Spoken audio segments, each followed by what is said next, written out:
Urine ఆగడం ఇవన్నీ మనం మామూలుగా ఎల్డర్లీ మెన్ అంటే పెద్దవాళ్ళల్లో మగవాళ్ళల్లో చూస్తూ ఉంటాము.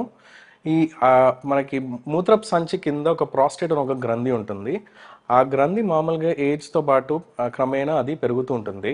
పెరుగుతున్నప్పుడు యూరిన్ దారిలో కొంచెం బ్లాక్ వచ్చే ఛాన్స్ ఉంటుంది. అది మూత్రపు సంచిలో కూడా కొంచెం పెరిగినప్పుడు మనకు లోపలే మిగిలిపోయింది అన్నది కూడా ఉంటుంది.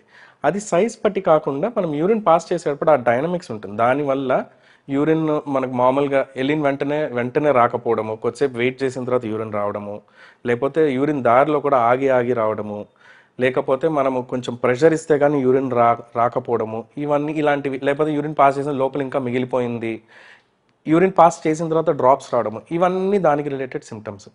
ఈ ప్రాస్టేట్ గ్రంథి అన్నది మనకి ఈ ఏజ్ పెరుగుతున్నప్పుడు, సైజ్ పెరిగినప్పుడు ఆ బ్లాక్ అవ్వడం వల్ల వచ్చే సిమ్టమ్స్ ఇవన్నీ అండి. దీనికంటూ మనము మనం దీన్ని కనుక్కోవాలంటే ఒక అల్ట్రాసౌండ్ స్కాన్ చేసి దానిలో యూరిన్ ఎంత మిగిలిపోతుంది అన్న శాతం చూసుకొని దాని ప్రకారంగా దానికి మందులు ఇవ్వడం జరుగుతుంది. దాంట్లో కూడా గ్రేడ్ 1, 2, 3, 4 అని ప్రాస్టేట్ సైజెస్ ఉంటాయండి. ఈ సైజు చిన్నగా ఉన్నప్పుడు మన మెడిసిన్స్తో అయిపోతుంది. కొంచెం 2, 3 ఇలాగే గ్రేడ్స్ ఉన్నప్పుడు మనకి మూత్రపు సంచిలో కూడా సైజ్ పెరిగినప్పుడు ఆపరేషన్ లాంటివి చేయాల్సిన అవసరం పడవచ్చు.